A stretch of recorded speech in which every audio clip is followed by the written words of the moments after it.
So, I think we're live now, yeah.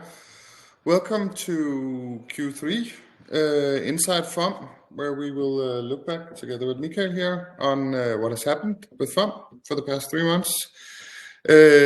Just before we start, if any of you who's joined already can type in the chat or question area if you can hear us, that would be nice. It should be good, I can see.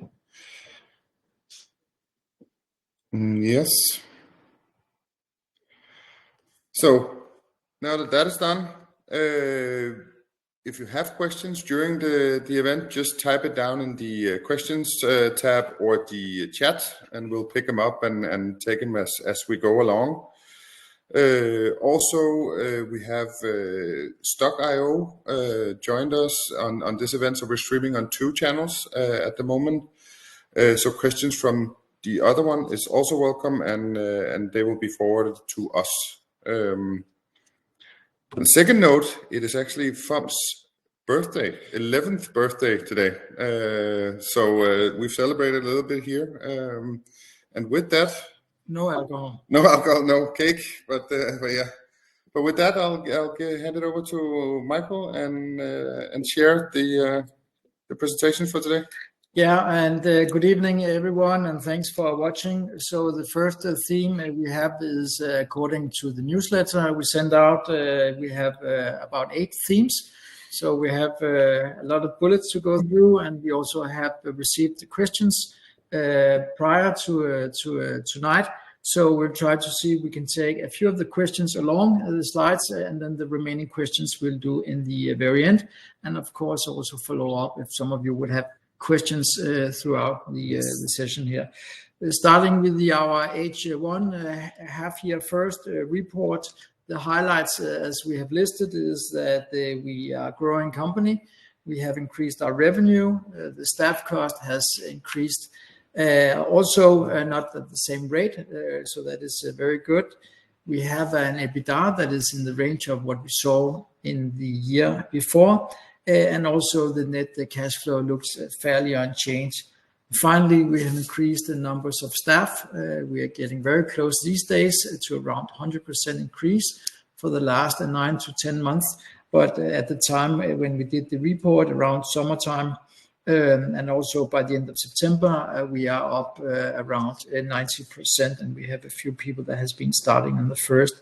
Last but not least, we have seen also a tiny increase in our equity. So all in all, we think that we are in the right track and at the pattern that we have sort of described throughout our journey since we got listed. So I think that I just had one question relating. So if we go one time back, we have received a question about the H1 result, about the external expenses, why that has grown dramatically if it looked like that. And the reason for that is that we have done the half-year report and also the annual report we did last time, that is based on the new accounting standard that we would like to follow, the IFRS. And that means that we have done things slightly different than we did in the old days. And some of the elements we might make as a note. Next year we do an annual report, but it's primarily related to commission for the distributors that we have. So that commission will go into this bullet here. But also all the general and administrative cost, it could be insurance, rent, and so forth. That is also in this number here. So as we go along and we would have comparable numbers for each year, it's not going to look so dramatic as it is right here. So that was just to follow up on one of the questions relating to our first year results. So yeah, Power to X. Yeah, we sent out this investor news a few days ago that we have been involved in this consortium. We will take the lead on this. Power to X is one of our strategic areas, so we will look very much forward to this project that would be starting now, have a duration of 2 years. One questions that we received was particularly regarding this Power-to-X consortium. And the person that asked the question asked us to explain what kind of commercial opportunities is in this announcement here. This is related to software, hardware, and so forth. It's particular within characterization of the membranes. So it's both on the software and the hardware, but overall it's a characterization. As is an R&D project, along the 2 years duration, we would be more specific on what is it that actually will be developed. We don't have a clear sort of picture yet, but we know what kind of areas we would like to dig into. And I think that's the characteristics with these consortiums and these R&D projects, that you would end up with a result in the very end, and we have some ideas in the very beginning, but we don't have sort of a clear sort of perspective, but both software and hardware. Yes. Yes, we can take the next one. This was sort of one of the biggest news that we announced earlier this year. Is our cooperation with a battery company. It's called Nova Energy, which is a joint venture between Northvolt and the Volvo Group. And they are buying equipment from us. They are building a giga battery factory in Sweden. And this was to a degree where we also changed the guidance for this year going forward. It's important to us for two reasons. A is because that it's a corporate customer, so not only academic customer, but a corporate customer.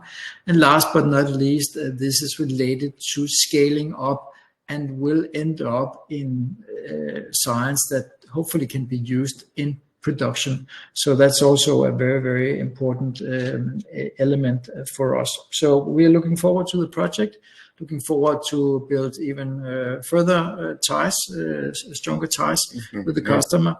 Yeah, we're looking very much forward to get another reference customers within the battery segment. Absolutely. Then we have a slide or a theme relating to the service lifecycle management. And that is important because as you grow, we add more and more professionalism into the organization.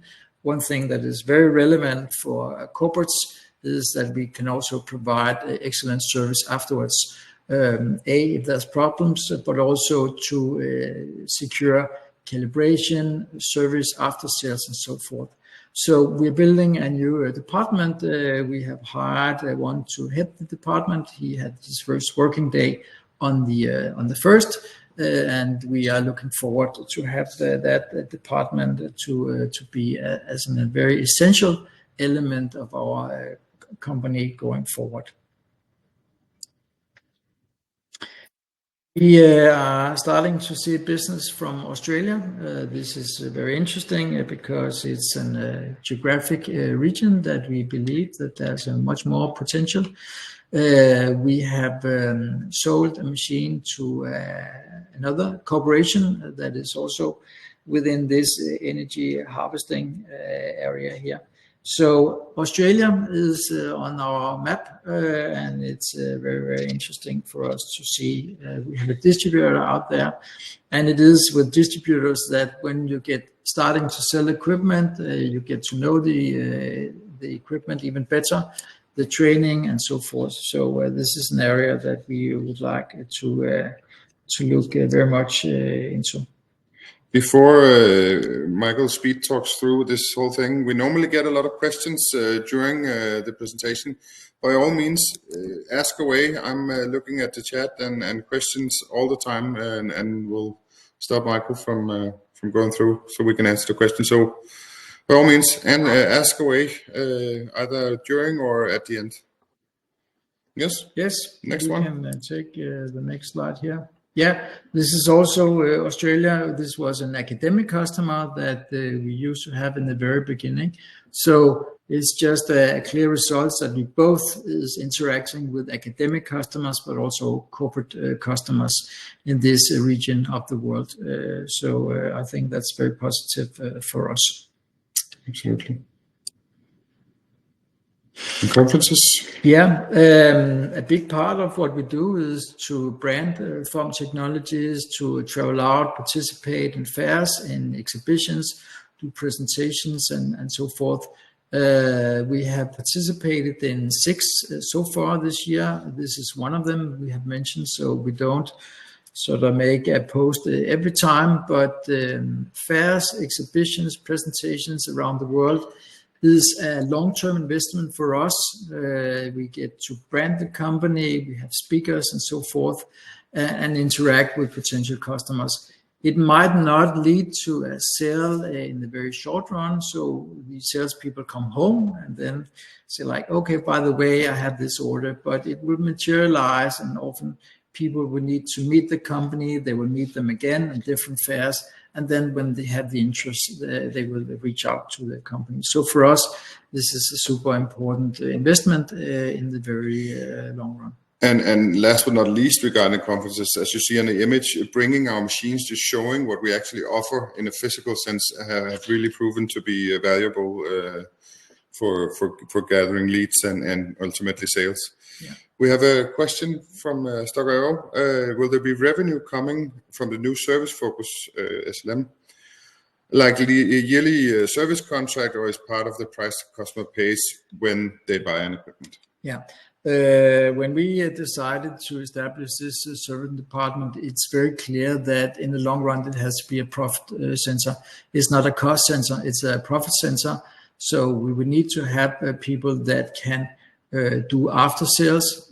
So we were maximizing the revenue for current customers, but also in order for them to establish contracts for servicing, calibration, maybe potentially software upgrades and so forth.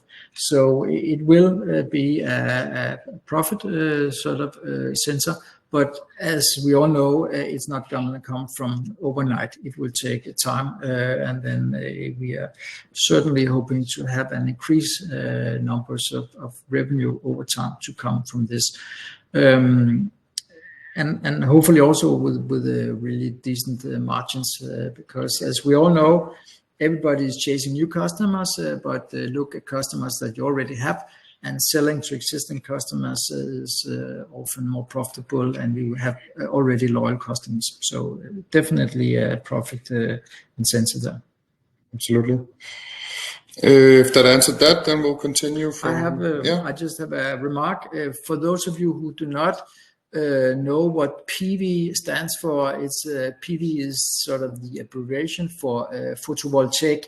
So this is primarily a solar conference that we participated in. Last one, yes. It's like and the other conference, we tend to try to spread it out, so we sort of cover all applications areas that we cater for. But there are also conferences that are multiple application areas. So yes. Continue to some staff news. Yeah, we have 2 here, but we had many more in Q1, Q2, and also now we are into Q4. So the people that were hired and started this first is not here, and we also have people starting on the 2nd of November. So more to come, and as I mentioned, that we are very close of doubling our staff numbers from when we had New Year's Eve last time in the year until now. For the last 9 months, we have more or less doubled the staff numbers. So also one of the reasons why we moved to. I was just about to say that, yes. But continue. No, it's also why we moved, and yet again have the nice big office in the background, instead of the meeting room we had in the first couple of Inside FOMs we did. That brings us, as far as I remember, to questions. So, many more questions that we have received prior to the event tonight. One question was related to when we described that we invest in digitalization and innovation. You know, if we could be more specific of what that actually means.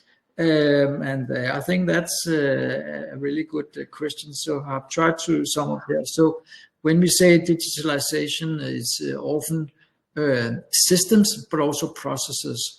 And I was just noting down in my preparation for this session here that we have in this year invested in additional software applications within our ERP system. We have acquired a project management system. We have acquired systems within social media. We have acquired software licenses related to production, our CRM system, but also regarding service. So a lot of licenses, a lot of investment. The other dimension is processes, to have things much more digitalized.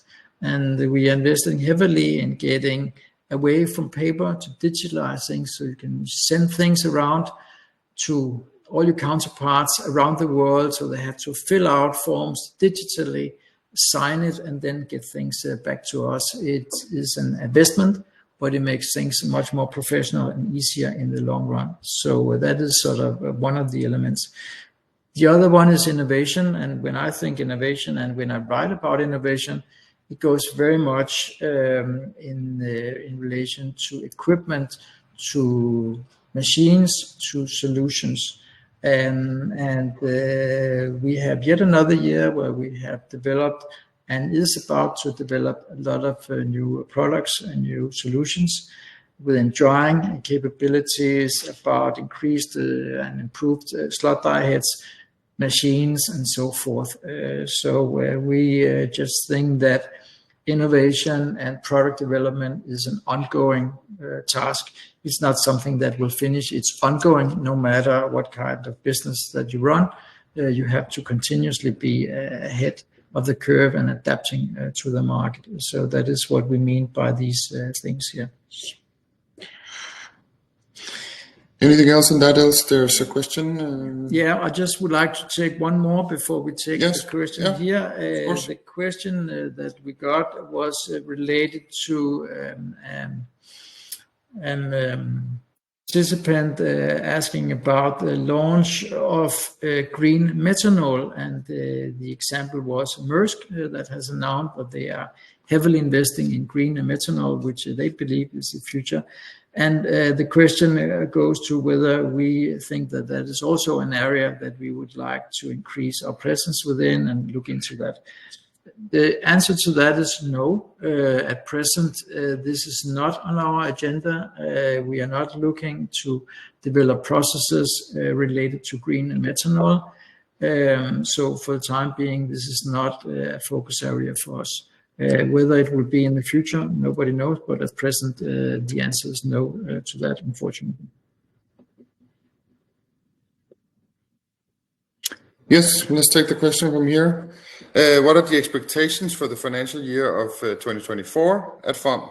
Is there anything us investors can look forward to? Yeah, this is a question that I can't answer here because that would be insider knowledge. What we normally do and what we will do again this year is that before we leave this calendar year, we would announce our guidance for the next calendar year. I think that is a professional way of doing things.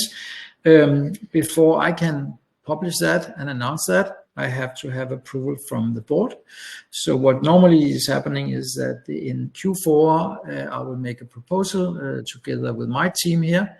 We will propose it to the board. The board will either decline or accept my proposal. And when everybody has approved that, then we can announce it to the market what our expectations for next calendar year will be. So expect that would be announced most likely in the beginning or mid of December. At least it would be before that we go into 2024. We will be looking and hoping for additional growth, but of course, right now we don't have a guidance, formally guidance for next year, but that will come. Do you have more questions? Yes, I had a question that I also think is a very reasonable and very good question. The question was related to our raised revenue, and the question is, why do we not see an impact on the earnings? Because normally when you say like we are selling more stuff, then you would assume that we are making more money as well. In the ideal world, that is how it is and how it should be. But I think that, and I think that's also will be very clear when we do the wording in the annual report that we will do and publish that in the beginning of next year, that 2023 has and will be for FOM a huge investment year. We have moved to a new headquarters. We are ramping up very aggressively on the staff. We are investing in new and improved distribution network, innovation in machines, digitalization, and so forth and so forth. So often you take a lot of investment in order to get the benefit and the return on a slightly longer run. So when I hire a new staff person here, they don't generate money overnight. It will take some time. So you grow in steps in terms of revenue, but also on earnings. And that's why we have announced that in the short run, the earnings will not follow in a straight linear line as our revenue does. So that's why we have announced as we have done. But I think the question is very reasonable, and I think it's very good. And my task and job on the long run is that we have as much as possible ending up at the bottom line, so we are profitable in what we do. So that is my task. Yeah. On top of that, there's a question more. How's FOM managed to increase nearly all financial statements since the IPO? And additionally, any comments on those increases? Yeah. Well, it's not sort of by law that any company can increase the revenue and so forth. We have found an area where we believe that we have an unique technology to offer. We have been good at executing that stuff. That's a combination of the strategy that you said, the team that you have, and so forth. And then maybe also, even though that we have been ambitious, we are trying to sort of inform the market about levels that is still ambitious, but also what we believe is possible to reach. So if we are performing as we should do, and we do a little bit extra, then we will end up and being able to increase the guidance for the market. Some critics have been saying that, well, that's because you haven't been ambitious enough, and they have the right to have that attitude. I still think that we have been very ambitious, and we are growing and have been growing with 100% since we started. Of course, you cannot do that internally, because it's easier to go from 1 million to 2 million than it is to grow from 25 million to 50 million and so forth. So, of course, you cannot continue in eternity. But we try to be ambitious. We try to have the right strategy and set the right team. Yeah, it's a lot about hard work, actually. Yeah, and of course, in marketing and sales, we look a lot into what we get every year in and how we work with them throughout the year. So we hopefully can expect what will come into the pipeline and see when and so on. Yes, I can see that someone is writing. So, but else we're getting close to the end. So if there's any final questions, then please shoot away. Yes, and there's one coming here. Where do you see the FOM slot die coding technology going in the long run? Thinking maybe 5 to 10 years. Which sort of sectors, commercial products, are you aiming to innovate? Yeah, that's a good question. It's often that I'm being asked about the future, and my standard answer is that I only look at 2, maximum 3 years into the future, because so many things can happen. If we go back a few years ago, who would have foreseen that we would have the COVID global problems about that, a war in Europe, Russia, Ukraine, and so forth. So many things can happen and will happen. I think in 5 to 10 years, I think that slot die coding has turned into a much more mature technology that is being used around various segments. We see signs now that corporations are starting to test it in their facilities. We would continue to work within solar and batteries.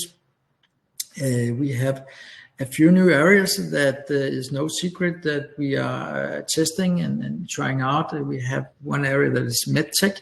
We have a handful of customers within this field. And then we also see quantum computing and quantum in general as a brand new area. We haven't sold any equipment for that, but potentially that could also be a new area for us. Anywhere where you use some material science, where you need to code uniform layers, I think that you would see slot die coding equipment to be used within these areas. So our challenge would be to grow with the market, to continue to be competitive compared to the new competitors that will enter these markets, and continue to have superior products, technology, and the best people. That is what we can do, and then hopefully continue to do as we do now. Follow-up or another question: are you expecting dilution of the stock in the short to medium term? No, that's again a question related to some insider knowledge. We don't have any plans for that for the time being. And then, does management and board have stocks themselves and focus on creating shareholder value? I can say yes to that.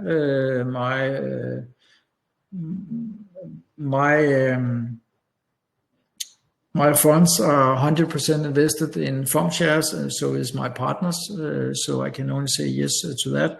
And every day we go to work in order to increase the value of the company, short term as well as long term.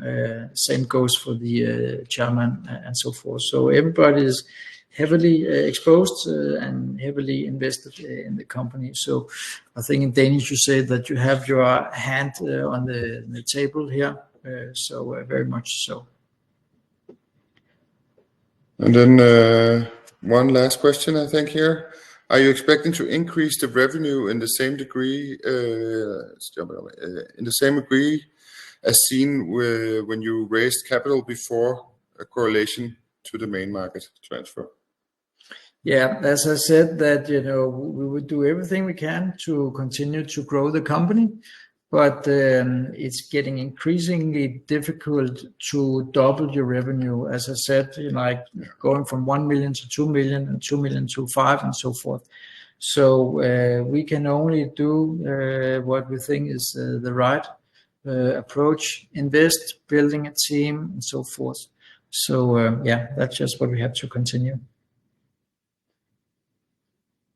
I think that's it. The last one is a comment. Thanks for the answers and a great presentation. And I can only say you're welcome.